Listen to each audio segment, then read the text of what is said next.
Good evening, ladies and gentlemen. Welcome to the Reveal Report. I'm your host, George Iceman. Thank you for joining us this weekend as we kick it off with an unbelievable topic. Now, we know that the Reveal Report is always talking about what's happening occultically, esoterically, what's in the fringe, and how things all come together in the dark, how we shine light and bring it to the forefront.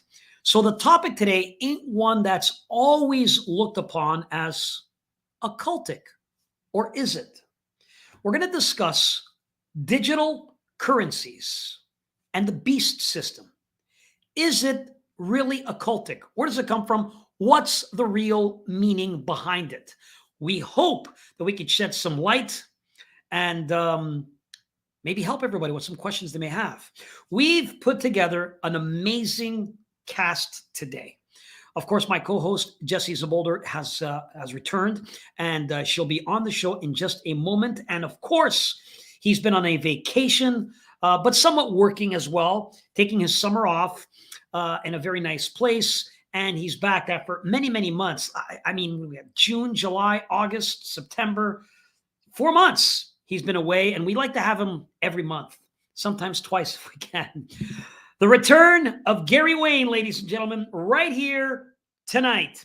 And in a few moments, we're going to bring them both on screen. So get your popcorn, get your favorite drinks, whether it's coffee, tea, or something else, and grab your favorite snack. I love popcorn. And sit back because it's going to be a very unbelievable masterclass, something you might experience in a university, if I might say. It's not quite the beginner class, but I'm sure you'll all be able to keep up. And if not, check out some of the older videos and it'll catch you up. You guys are very advanced in your knowledge and information that are here today. All you that subscribe here, thank you so much. Thank you for the love and the appreciation. Thank you for the likes and the shares. And already some unbelievable human being has already sent me a nice little gift on PayPal. And I just want to say thank you to Lisa. So Lisa, thank you very much for showing some love and support. It means a lot. All right. We got that out of the way. Let's get this show rocking and rolling. All right, shall we? I want to bring out my co-host and author, Miss Jessie Czebotar. Jessie, how are you? Hey, great, George. Good to be here. Everyone missed you. They're asking, is she okay? Is she all right? Where is she? Yes, it was good. We'll save that for another time, George. Excellent. I promise I wasn't causing too much shenanigans wherever I went. I hope you weren't causing a lot of anarchy, please. And of just course, a little. Just a little. Our guest today is an author.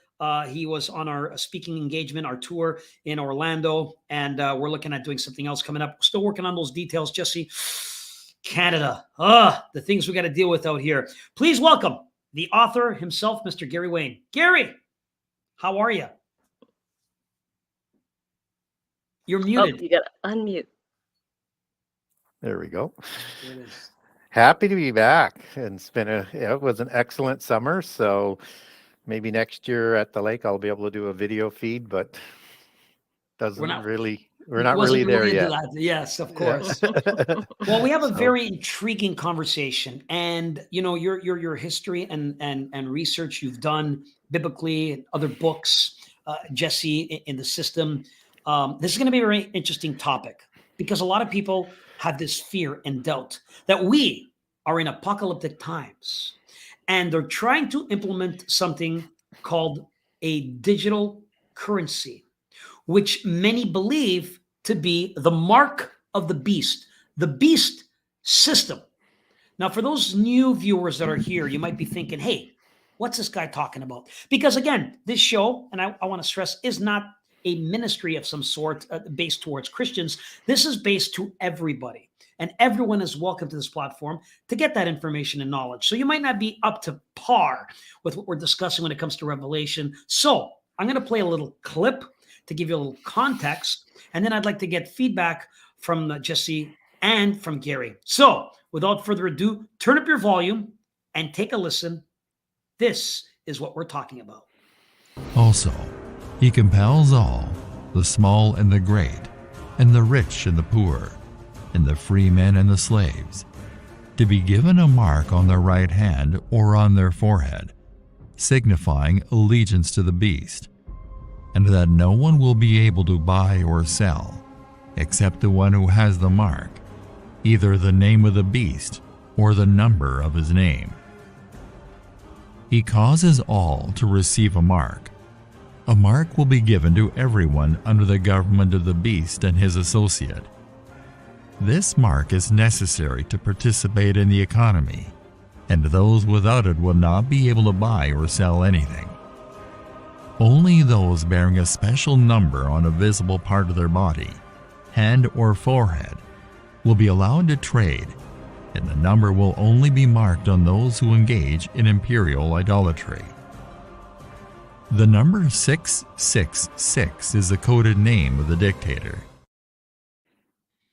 So, this is the biblical perspective, which I want to get to first and foremost.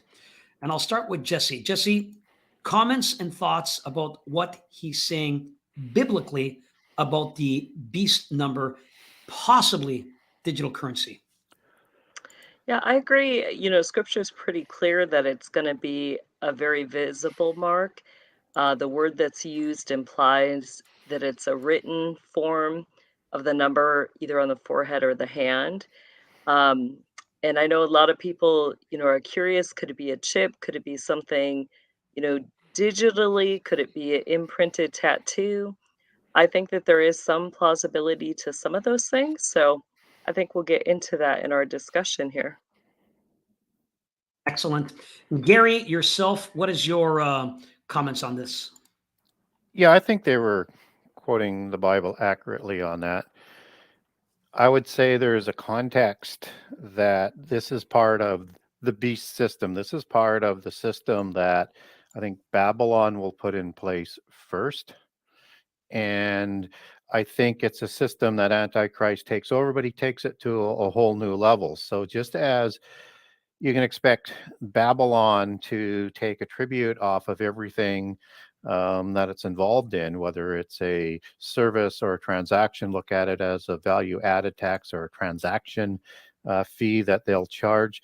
This will be something similar, but even more advanced and sort of comprehensive as it fits into the overarching beast system of the world, because not only will it be required to buy and sell, it will be created through the false prophet and the Antichrist in the image of the beast, and working together, all who don't worship the Antichrist or Satan or take the mark. It's all three. And just one of the three can cause you to, by taking it, go to the lake of fire. So it does something that is beyond just currency. And you will also, it will also have the ability to kill all of those through this image. So it's interconnected to a very large system, and it can cause all who refuse to accept the mark, worship Satan, worship Antichrist, to be killed. And so that's just the tip of the iceberg as to what I think this mark of the beast system is going to be connected into. So I'll leave it at that for now. On that note, I think we want to take this discussion in regards to Babylon, because many people say it'll begin, with the Babylonian system. Now we know that Babylon was destroyed back in the day, and it'll be reincarnated. Do we believe that it is the United States that is this so-called current Babylon, or is it someplace in the Middle East? What are your thoughts on this when it comes to Babylon? Jesse, you want to go first? Yeah. I think we see the imagery of Babylon in many places within the United States as well as internationally. I think that overall, the Luciferian Brotherhood system has taken that imagery, and over they recreate, the entrance, the gate of Baal, that went into Babylon. And so you see that, imagery with the two pillars that represent the Ashtaroth poles, whether that's the Boaz and the Joachim seen in Masonic imagery, or whether it's in our courthouses, as well as other public buildings, libraries, things like that. So we see that imagery of Babylon over and over. We also, I've brought forward that NORAD, which is a military base, is also considered the secondary Babylon for the system. It's a arc that goes 80 stories deep into the mountainside, and that area, is called Babylon. So we do see that imagery here in the U.S. as well as internationally. Gary, what are your thoughts? Where do you think this modern day Babylon may be? Well, we have to understand Babylon in conjunction with the beast. And so not only is false prophet the beast, but Antichrist is a beast. But before they come to power, Babylon is the beast, is part of the beast organizational structure. So you have Babylon that has a lot of power, and it's part of the beast empires. It has been part of the beast empires all the way through history. So if you look at the hierarchy of ancientology, and you can look at any country in the world, but I'll use the beast empires because it utilizes that name, that beast empires that's talked about in Daniel 7. And then we see the beast empires coming out of the sea, which is the rise of the seventh empire, and Antichrist will be the eighth empire. As part of the ancient beast empires, they had as sort of an equal partner in the power was the religion, and that's the daughter of Babylon religion, the daughter of Babel, and Babel is the root word for Babylon. So we have to understand it as this universal religion, but within the beast empires, but in the end time, it will be more than just that. So it is a religion, as it's talked about in Revelation 17, sitting on all the waters of the people, all the Gentile nations of the people, as you understand that. The sea is the Gentile nations that the beast empire comes out of. So as we look at that, then we look at that Babel is used 9 times in the book of Revelation to be a city. So it will be a city as well. It's just a matter then what city will it be? So it's a city and it's a universal religion, and all the words that go into describing Babylon in Revelation 17 go back to mystery religions. So again, the daughter of Babylon, the daughter of the Babel religion that took on the Enochian religion from before the flood. It's the same polytheist religion that's all around the world, and that's coming back to be part of what Babylon is. Babylon is also the one and the woman. So we need to look at the duality of the mother goddess as being front and center of this polytheist religion, but she rides the beast empires with reins. So she controls those beast empires. And that she's going to be the one that brings about the 10 king empires of the end time through her false prophets and things like that. They're going to be trying to come together on their own, but it's going to be Babylon that I think that is going to bring that to full about and bring about the last 7 years that's recorded in Daniel 9:27. And so she controls these empires, and they're going to grow jealous of her, which is why they're going to partner with the beast Antichrist at the midpoint of the last sevens to overthrow Babylon, and Babylon is destroyed in Jeremiah 51, Revelation 17, Revelation 14, and Revelation 18. So it is this geopolitical system as well, because it's going to control these 10 kings, and it grows rich off of all of the commerce. And we see that in Revelation 18, where she's described as controlling all of the trade. So this is the precursor, and this is the system that Antichrist is going to inherit and then take it even to another level. But we're going to see what I think ever increasing aspects of this beast system being implemented, and the technologies coming together as that happens, that people will be saying, this is it, this is it. It's not it, but it is the building of that system. Mm-hmm. Now, I need to put you on the hot spot really quick. Sorry, Jesse. I gotta say, there's people in the chat, they have some ideas. Some might say it's Kiev in the Ukraine. Some are saying it could be DC. Some are saying it's London, England.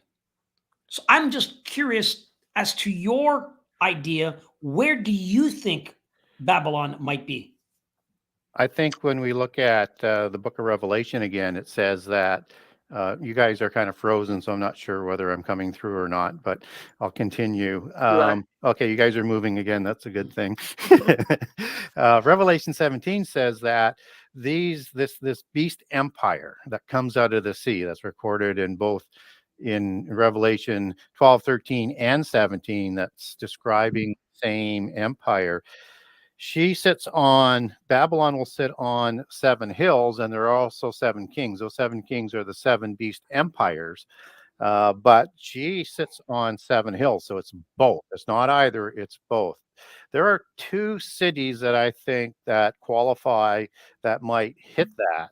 And that might be Constantinople, that has 7 hills and was the center of Eastern Roman Catholicism until they split around 1000 AD, and is still a part of, controlling a very large amount of Orthodox Christians around the world, as being sort of the center, and is closely associated with Russia these days, as Russia is trying to create their beast empire. And so I think that's a good option. I think a better option is how it would have been understood in the time of John. And in the time of John, that was the time of the Roman Empire. And he would have been very, very familiar with the religious aspect and the cultural aspect and the history. And the 7 hills of Rome are these ancient hills of Rome. And Rome and Babylon and the mystery religion, as you take that back to the Greek meanings, is the seat of idolatry and the enemy of Christians. And this was written, of course, the book of Revelation, by John as he received the vision from the angel that comes from the testimony of Jesus.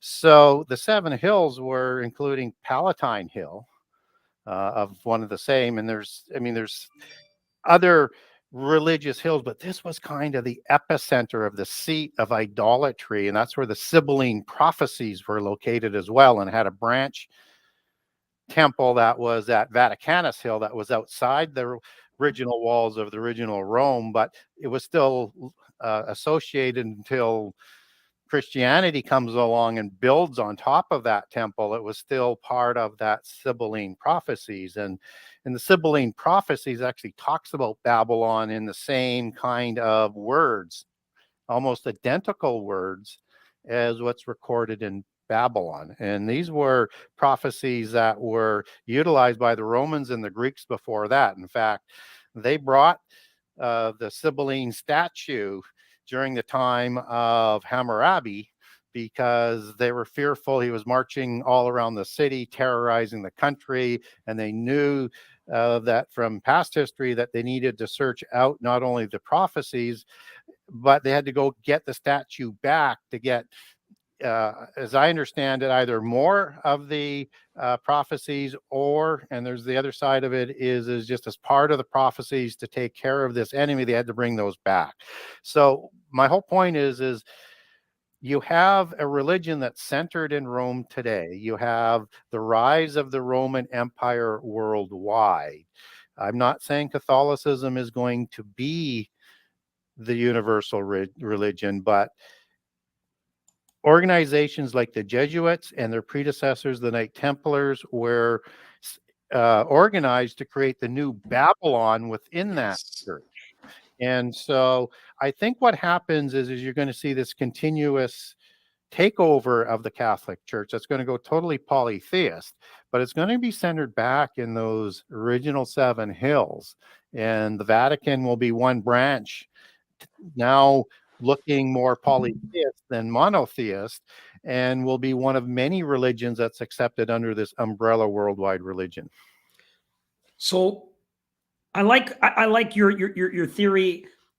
I'm going with Rome. I didn't actually put a lot of thought into that part. Very interesting take on what you had to say and the 7 hills. So I'm going to mark that down. Your approach and what your thoughts are. Jessie, I know you wanted to add something to that. What were you thinking? Yeah, it kind of goes along with that. So, I agree that, you see the symbology of 7, and you have the Vatican system. I've talked about, in the system, you have two major financial backers, or what they consider the system. The old system was the Babylon system, and you see that represented, over and over by the color blue. They do call it Rome. But what we see happening now is that Rome system has been falling apart. And who are they subservient to? It's that secondary system, which is the end time system that we see kicking in. Um, and that system is, considered the color red. It represents Judah, and it represents the Sanhedrin in Israel. So it's interesting thinking about hills, and, are there even mirrored hills to that Roman system that are in Israel? I propose yes, there are, and maybe those are connected to well springs that run in the area of Jezreel, which also is the end time battlefield. We see the valley of the Valley of Armageddon, where that war will take place. So it's interesting to see how some of those things line up. We also have a lot of things, that are happening in the financial world, where we see the book pushed by Thomas Hobbes, that is called The Common Law. Well, Thomas Hobbes also wrote a secondary book. You can read the intro of that, and you will find many interesting things, including information about how to become a sovereign, how to attain your own land and sovereignty, which we know, London, Washington, D.C., the post office. Don't forget the post office. They're considered sovereigns, meaning that they're not privy to any nation. They're not under the authority or headship of any nation.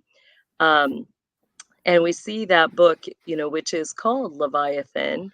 That's also the name of that secondary system under the authority of the Sanhedrin. It's called Leviathan, which we know that also is the name of the beast, that's mentioned in scripture. So I think there's a lot of evidence that we have to support these things from biblical sources. Yeah, and I would add on to that. So I would look at that dragon that comes out of the sea, which is multi-headed, is Leviathan with multiple heads as it's described, and in the male form as opposed to the female form that was destroyed in prehistory.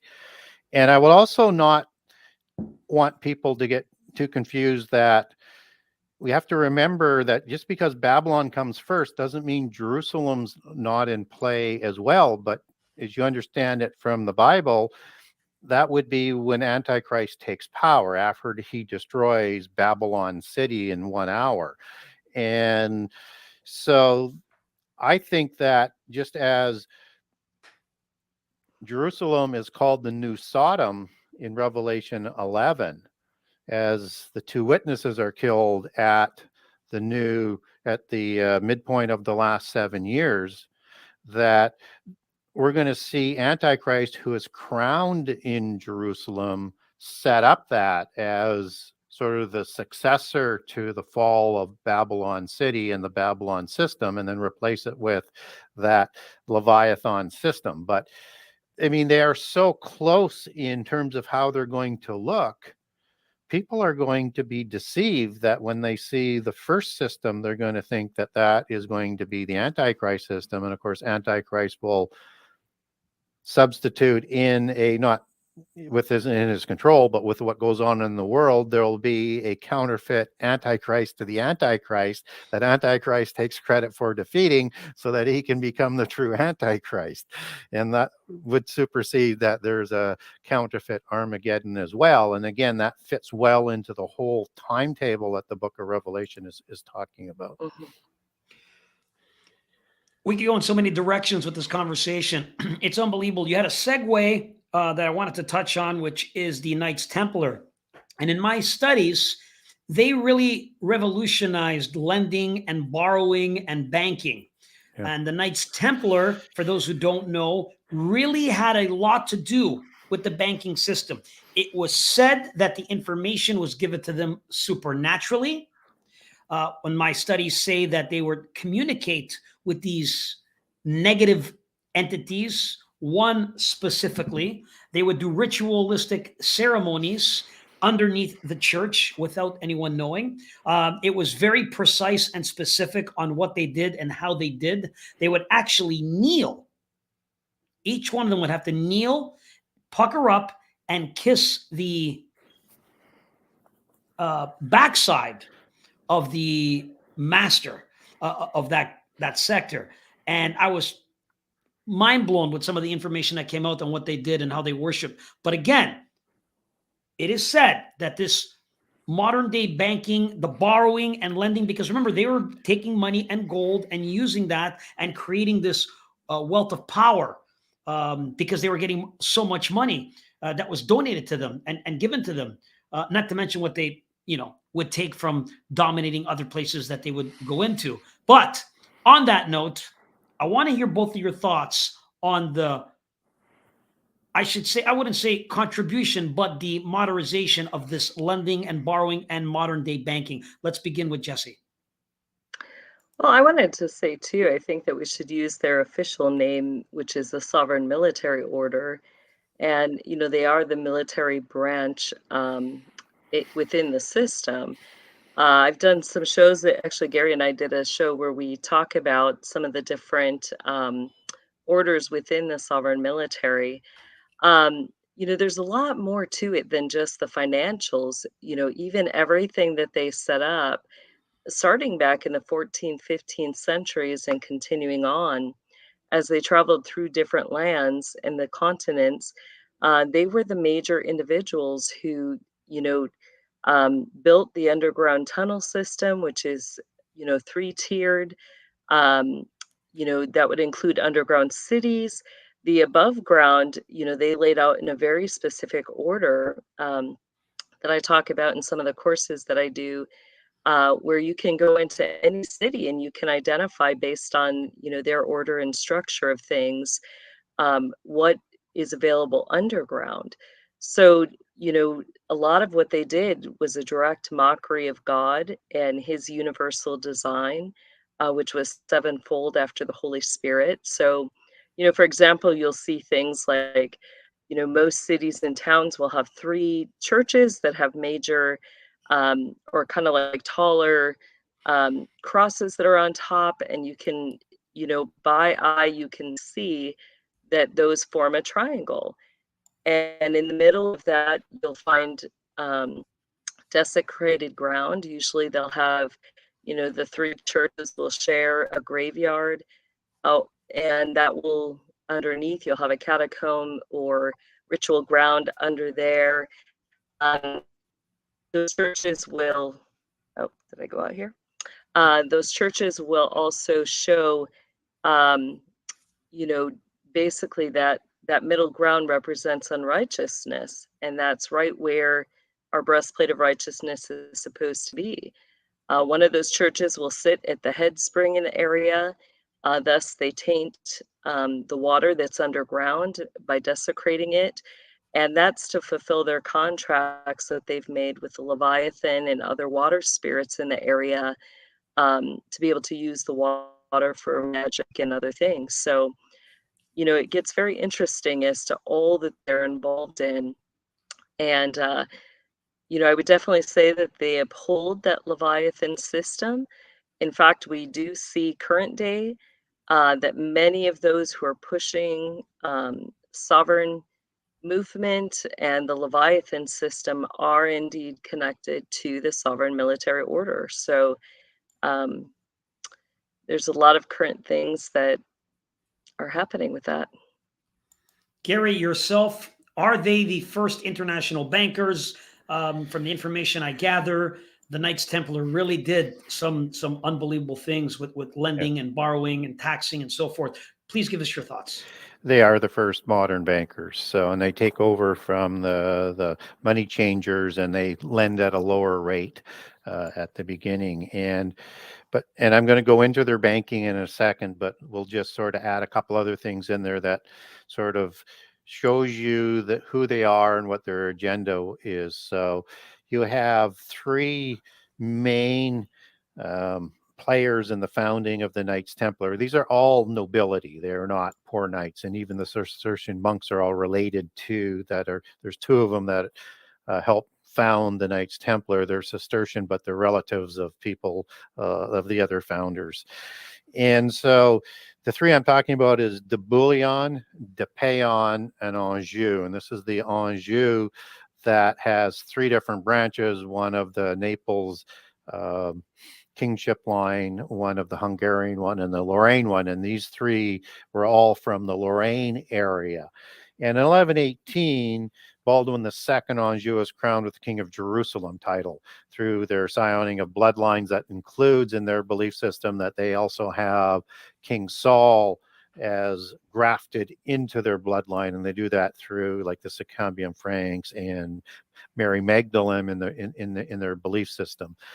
And what's important about that is Joshua gave Jerusalem to the Benjamites as their inheritance. So they're claiming their inherited title as that King of Jerusalem title, which is what they will try to claim at the abomination when Antichrist comes to power.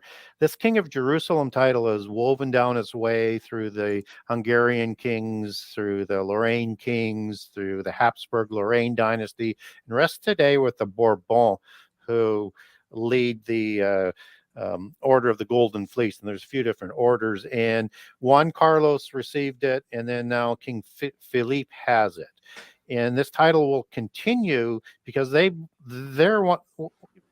part of the people that want to present their bloodline as Antichrist. Now, there's also two other rival lines within that King of Jerusalem title within the Anjou, but I just wanted to put that on the table that you have this organization that is sponsored by this nobility elite, and they become the senior order, which would probably be better known as the Priory of Sion. And the junior order is the Knights Templar. And in 1188, at the cutting of the elm at Geezer's Castle, which is where they would have their Grand Monarch introduce himself to the world if they get their way, you have the cutting of the elm, which is a very important tree as akin to the ash tree and the oak tree in the occult. All trees associated with Mount Hermon, along with the cedar. And so they split because the Knights Templar have lost Jerusalem. And so they're not there to help protect the Knights Templar when King Philippe and France and the Pope Catholic, the Pope of the Catholic Church at the time moved together to disband the Knights Templar. And they were so powerful that you had to create a whole bunch of different organizations afterwards to replace them. They were just that powerful. And you have the Rosicrucians, which becomes part of the senior order, which will then create lower orders downstream from that. But you also have the Freemasonic organization that's going to be created as that result. You're going to have the Illuminati that's created, the Rosicrucians that I've talked about. You're going to have the Royal Society that the Rosicrucians and the Freemasons partner with, and the Rothschilds to replace the banking arm of the Templars outside the church. So the Templars, they created the first check. They created the first credit facilities. You could deposit in Paris or London, travel to Jerusalem or wherever, and they would deliver you that cash when you got there. So it provided the safety, and they grew incredibly powerful and incredibly wealthy from this. So everything we understand from modern banking, they invented. Now in 1307, with the demise of the Templars, you have some of the assets and prizes, it's going to go from France over to Scotland, but the majority of the money and the gold is going to go to Switzerland. And in Switzerland, there was already established a Knights of St. John Hospitaller organizational structure there. And they have the White Cross versus the Red Cross of the Templars. And that's important because that's the same cross that you see on the Swiss flag today. and that they're famous for their banking, but things don't stop there. So that's just banking outside the church, that they started with that. And then they start off the Rothschilds to go as worldwide as they can, and they create, their stable of agents in the US, whether it's the Warburgs, or not the Warburgs, whether it's the Rockefellers or the Morgan family or the Carnegie family, and a whole list of families that they sponsor. And you start to get the US banking being created from that. Now, once we understand that, there's a banking that's going on within the Roman Church, and that's usually contracted out by the church at that time to black nobility families. And it changes, and it has a lot of impact on the church. But in the time after the fall of the Templars, and a couple of hundred years later, you're going to have an organization called the Montesa Order, led by Francis Borgia, that's going to come into play. The Montesa Order is created in just after the fall of the Knights Templar to take on all of the assets of the Knights Templars, so the Catholic Church can't get a hold of the possessions. And you get a similar order that's going to be set up in Portugal as well. So they get control of all of the Templar assets after the fall of the Knights Templar. By 1317, that's all in place. And 1317 is I'm not going to go down that rabbit trail. I'll keep this shorter. Again, there's just so many things to talk about. So in 1500s, Ignatius of Loyola is receiving Marian visions, the same Marian visions that you see being described today with Joan of Arc, and the same as described in Revelation 12, that they draft into their belief system. So expect that to be part of Babylon as well. But in 1523, you get Ignatius of Loyola. He receives that Marian vision, and he starts his quest to reform the church. And this is going to be another Knight order, but he gets in trouble with the Inquisition, and Francis Borgia of the Montesa Order, of the royal court of the King of Spain, and he bails Ignatius out, and then starts to fund Ignatius, so much so that they're going to get their papal bull starting at about 1540s. There's a whole series of these papal bulls. But Ignatius of Loyola, who is a Basque, which is another rabbit hole we won't go down to, but he's of royal nature, obviously, as being the Grand Master of the Montesa Order, working for King Charles, the Holy Roman Emperor. And he is going to he's going to leave his position and let his son take over the Montesa Order, and he's going to become a member of the Jesuits. So Francis Borgia, by 1570, becomes the third leader of the Jesuits. 1572, he's given control through the Holy Roman Empire and forcing the Pope to give them control of the banking. So now they consolidate all of these assets to Switzerland. And then I think in the late 90s, you had, even though there was a strong working relationship with the Rothschild banking system, they moved their center to Switzerland. Mm-hmm. So you see now all of the major banking, at least in the West, and probably the rest of the world, is centered there, and there's no oversight. Nobody knows what's not on the books for money. And they've got a country naturally protected, and they control it and have so for the last 800 years. I just want to say something, Gary, and I don't think you need my approval of anything, but I got to tell you, you're good, man. You are on it. And I didn't even hit on Switzerland yet. I didn't want to talk about the sectors and the groups that are running it, and how there's a powerful group right now that no one even refers to. We always refer to more the occultic side of things. But yes, what you said is dead on, spot on about Switzerland. Wow. Very, very good information. Sorry, go ahead. I was just going to say how I learned it too supports Switzerland, because you have, like, that imagery of their cross is so influential in everything that they do. And, kind of how they spaced it out was that, that cross, if you take the middle part, that represents a certain, like, kind of the overall family trust within the system. That trust is then split and governed by four Chinese elders. Each of those elders oversee, you know, three of the 13 families, with the 14th being part of that overall trust, which covers Israel as well as the 14th branch of the Brotherhood, which is the Muslim Brotherhood.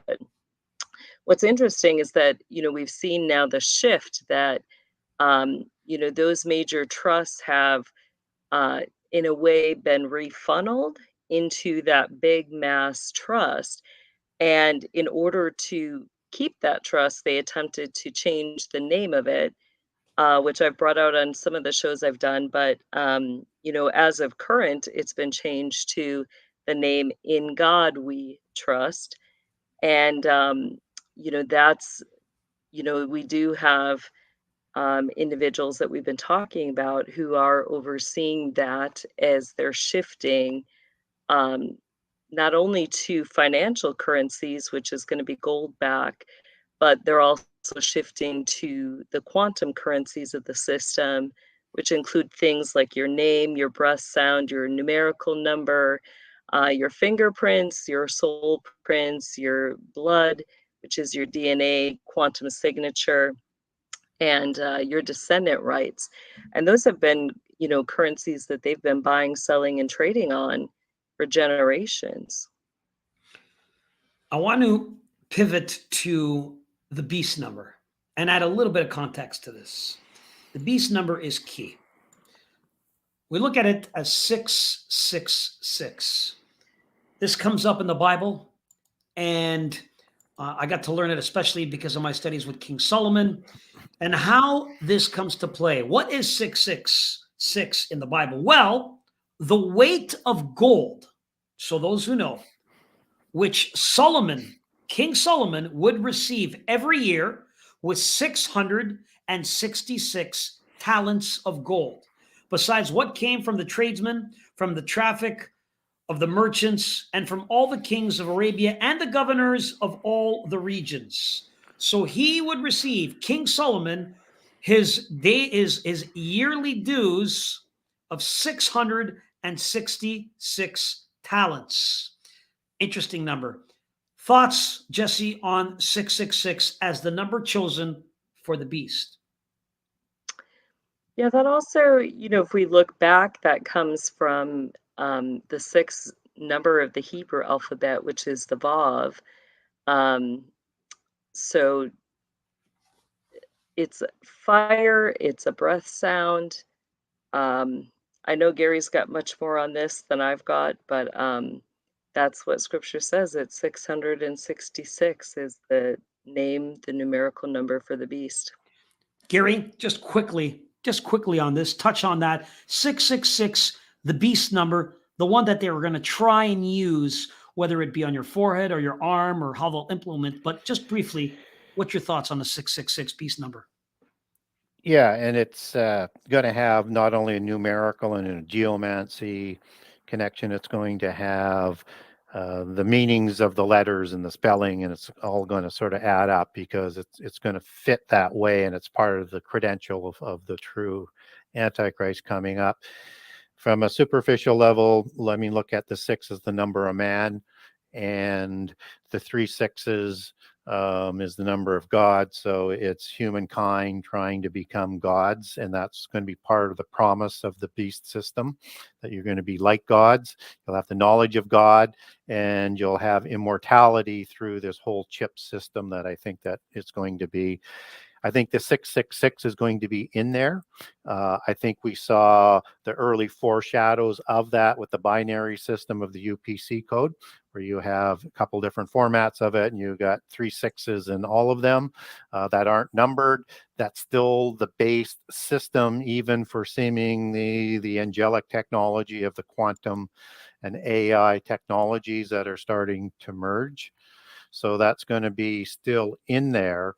I want to be also very, very careful that the emerging beast system continues to develop. So it's still we don't have the end product yet. And until it's actually implemented by Antichrist or by the false prophet for the Antichrist, it's still going to be developing. But we're seeing the type of technology it's being built on. So if you look at the AI track and the quantum track and the digital currency track, you saw AI and quantum come together, particularly at facilities like CERN, so that quantum can go into tracking multiple dimensions, but it's sort of a single shot. AI allows it to be more of a shotgun. It can do multiple things, and this quantum AI technology can do in seconds of what it takes hundreds of years for a supercomputer to do, and it's still developing. This is not our technology. This is the angelic technology.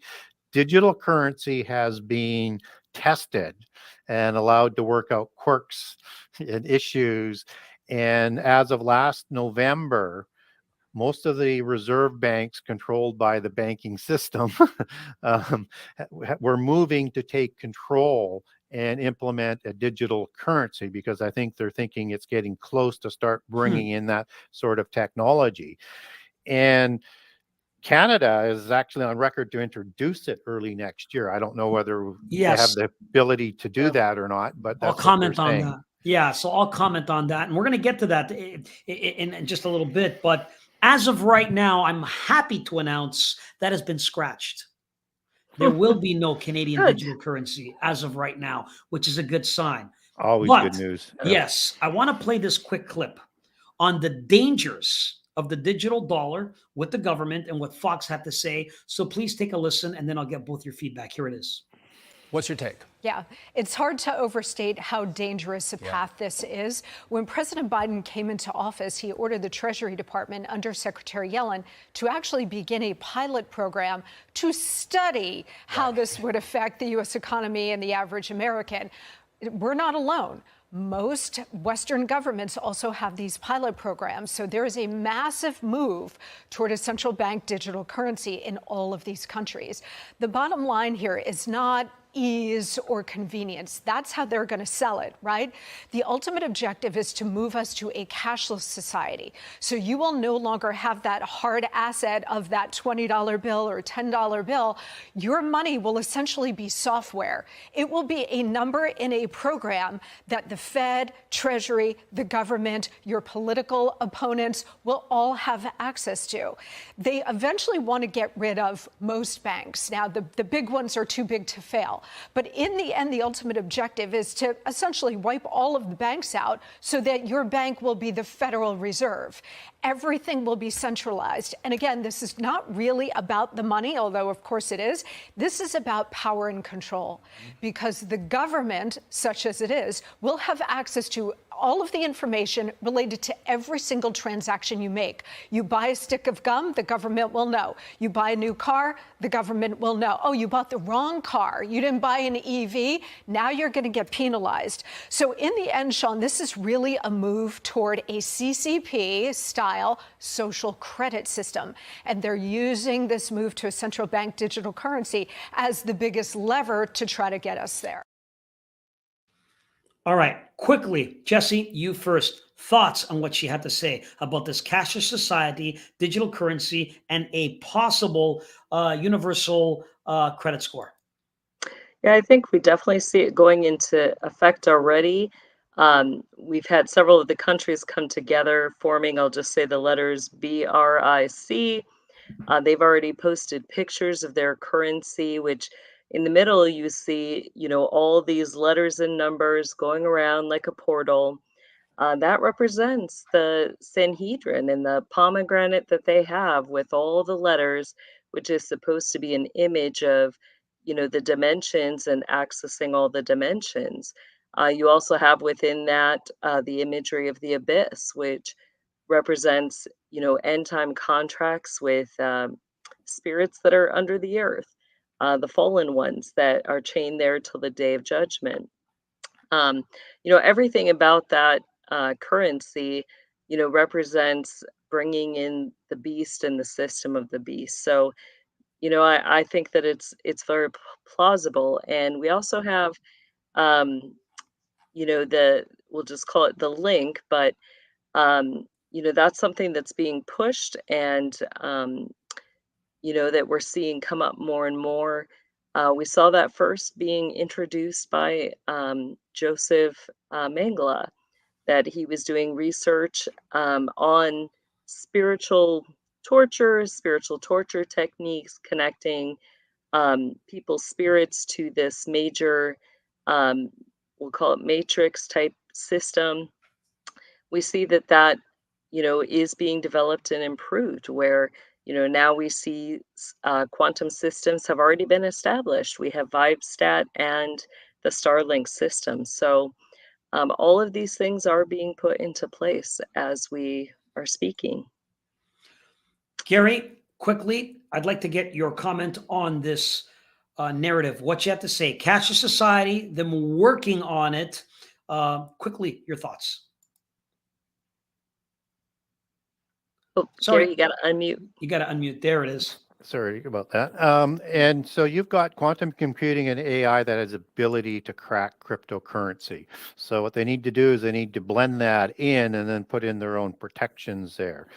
And so now you'll have a currency that can cross dimensions for other purposes, but it's all sort of one big system that's coming down the path. So I want to just talk about a couple of things in terms of what we need to be aware of as you get the technology merging with occultism and things like that. So you have Marco Renesi, who is a member of the Institute Ethics of Energy and Technologies and Computer Sciences. He called the advancement of AI as it's working with all these other technologies as applied demonology. And of course, everybody knows Elon Musk said with artificial intelligence, we're summoning the demons. Now, here's why they say that.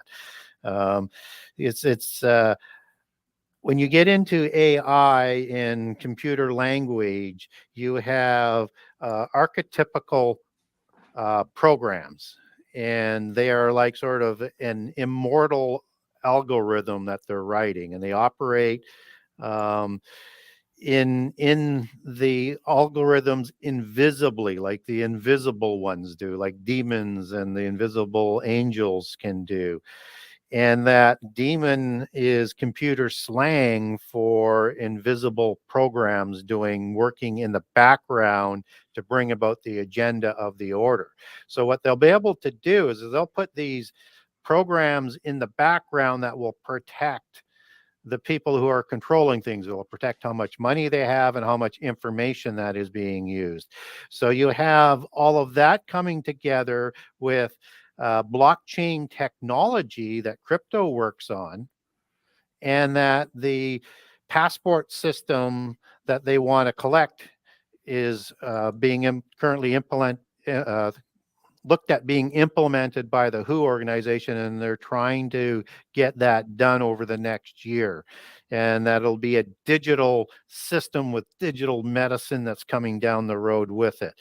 Now, what's important about that is that cryptocurrency works on blockchain, so it collects all the information. And now the Davos crew, which puts on the B20, and we're meeting with the G20 last fall and ongoing.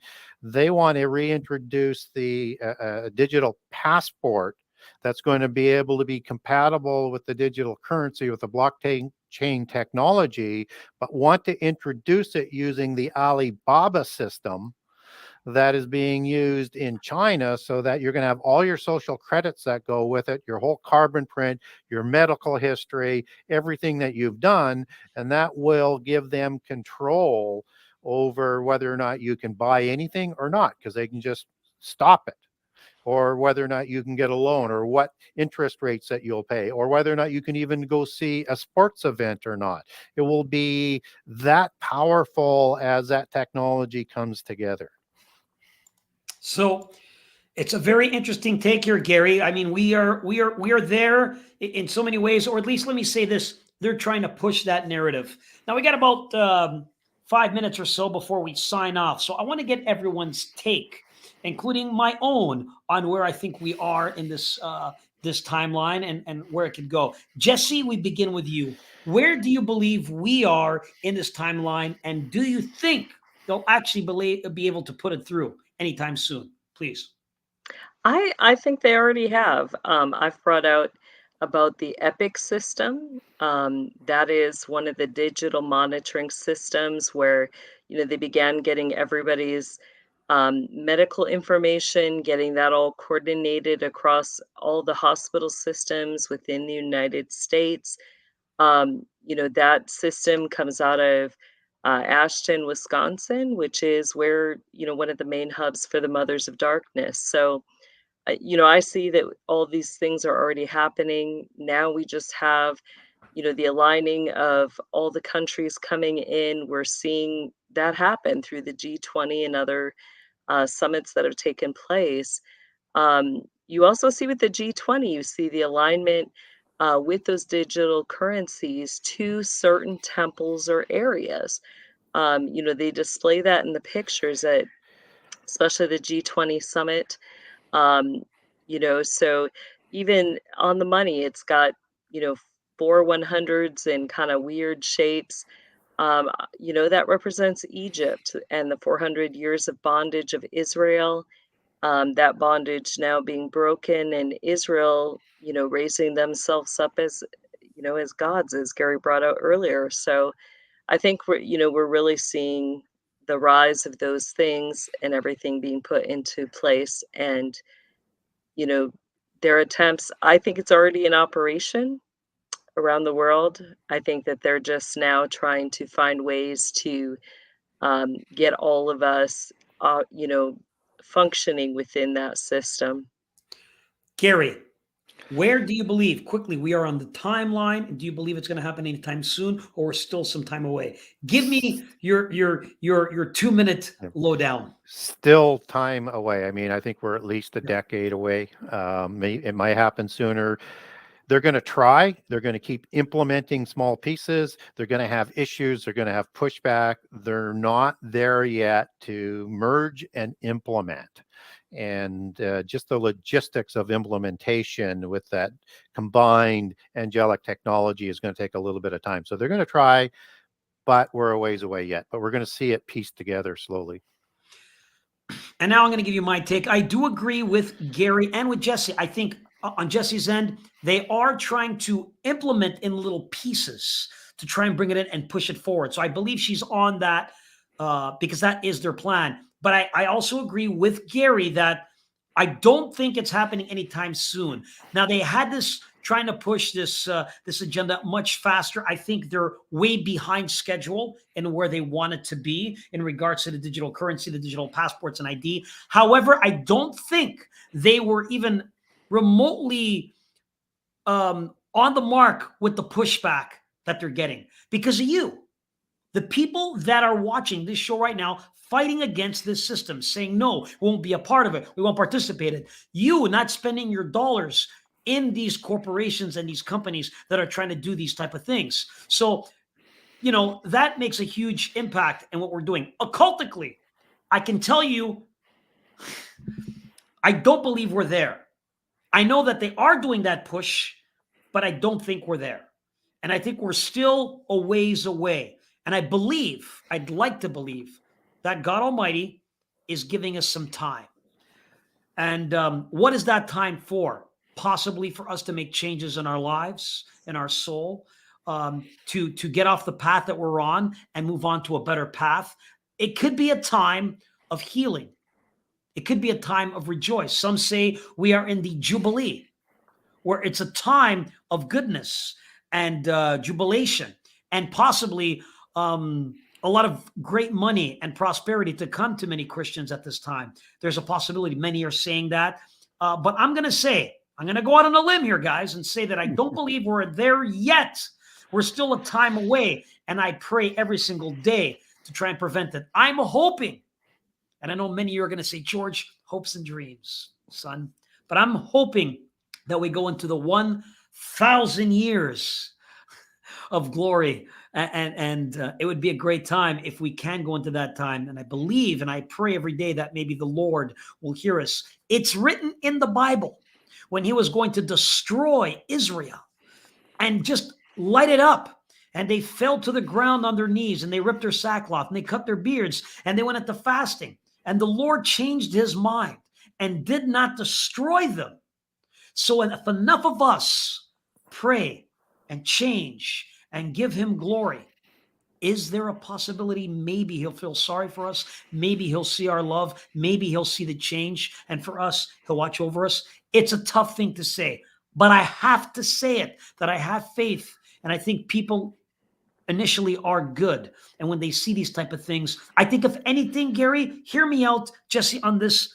When we see these type of things, this push against us, we all come together and we say, no, we're not going to take it anymore. And we fight back, just like those parents and teachers, just like so many people out there in the police force and the politicians, some, not all, and military that we'll never talk about, are fighting for us behind closed doors. And we thank them for all that. So that is where I believe we are at. I'm hoping that this digital currency does not come to fruition yet and that we all do our part to just say no. On that note, Jessie, you have an amazing ministry, and I know many people here watching support you. Some are new to the platform, would like to support you. So tell us how they could follow you and how they could support you. Yeah, you can follow me on Twitter is the main place I am, as well as patreon.com. I also have the two websites, kingdomlivingwithjessie.com and illuminatethedarkness.com, which is where if you'd like to donate for our veterans, champions, or survivors, you can do that on illuminatethedarkness.com. And Jessie, really quickly, is there anything you want to say in closing? Yeah, I really appreciate what you had to say. And, I agree that we should make the best of every moment that we have. As you were talking, I was reminded of a verse, I think it's 2 Peter 3:18, where it says, the Lord is not slow in bringing about his promises, but his desire is that none should perish and that all should come to a knowledge of the truth. And, let us focus on that, every day that we have more time is a day that we're to be mindful to preach the gospel, to share about our relationship with Jesus Christ, and to bring others to that saving place of a knowledge in Jesus Christ. Wonderful. Gary, what are your thoughts in closing? What would you want to add? And tell us how people could follow you and support you. Yeah, I would close off in terms of timing. It all depends on whether or not we're indeed in the fig tree generation. And if we are, then it will all happen within that generation, however long that generation is, 40 years, 70 years, or 120 years. Heaven and earth will pass away, but Jesus's words will never pass away. That's what he told us about that generation. Lord. So if we are there, it's going to be within that kind of time frame. It doesn't have to take the whole generation. So if people like what I'm saying, what I talk about, and you want to get a hold of me through my website, the Genesis6conspiracy.com, Genesis6, the number 6conspiracy.com. I do not accept donations, but I do accept people who purchase my book. So I take the revenue off of that. I like to focus more on just getting information out to people. And on that website, there's a generous excerpt of all 98 chapters. There will be up, hopefully within the next week or so, a addition to the website. It will have a picture of what my new book looks like, the Genesis 6 Conspiracy Part 2, how understanding prehistory and giants helps to define end-time prophecy. I'll have a generous excerpt of all 84 chapters up there.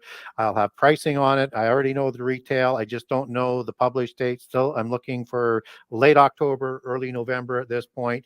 But when that information starts to go up there, it'll be ability to pre-book if you want. And I also have a database that as soon as I get that published date, I will send a notification out to people who have been inquiring as to when the second book will be out. I will also have bundle pricing on that as well. So if you want to buy more than one copy, whether it's one of each or two of each, there's a discount for that because I save money on the mailing. And then I've got, I think, quantities on there for 5 and for 10 as well, all with discounted numbers because, again, it's all freight relative. Amazing. Thank you so much, Gary. And of course, we're going to post your link in the description below. I thank you, all of you, for your support. Again, if you'd like to support me and the show and you like what we do every single Friday right here on the Reveal Report, please go to paypal.me/George Iceman. The link is in the description. Hey, I just got a couple of people that I want to send a shout out and show some appreciation. So I got Lisa. Lisa, thank you so much for your tip and lovely gift. Of course, Kristen, thank you so much for yours.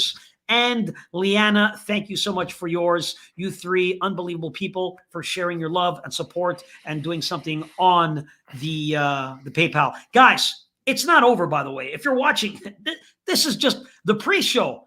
After this, right after this, we're going to Patreon, where we get to ask questions, have a round table, give you the opportunity to ask Jessie Czebotar or Gary Wayne or even myself some questions. We're going to get more into digital currency and especially touching on that one thing you said, Gary, digital demons. Ooh, that was very interesting. I like that. I want to dive deep into that. So join us on Patreon. The link is in the description below. On behalf of Gary Wayne, Jessie Czebotar, and myself, I thank you all for watching.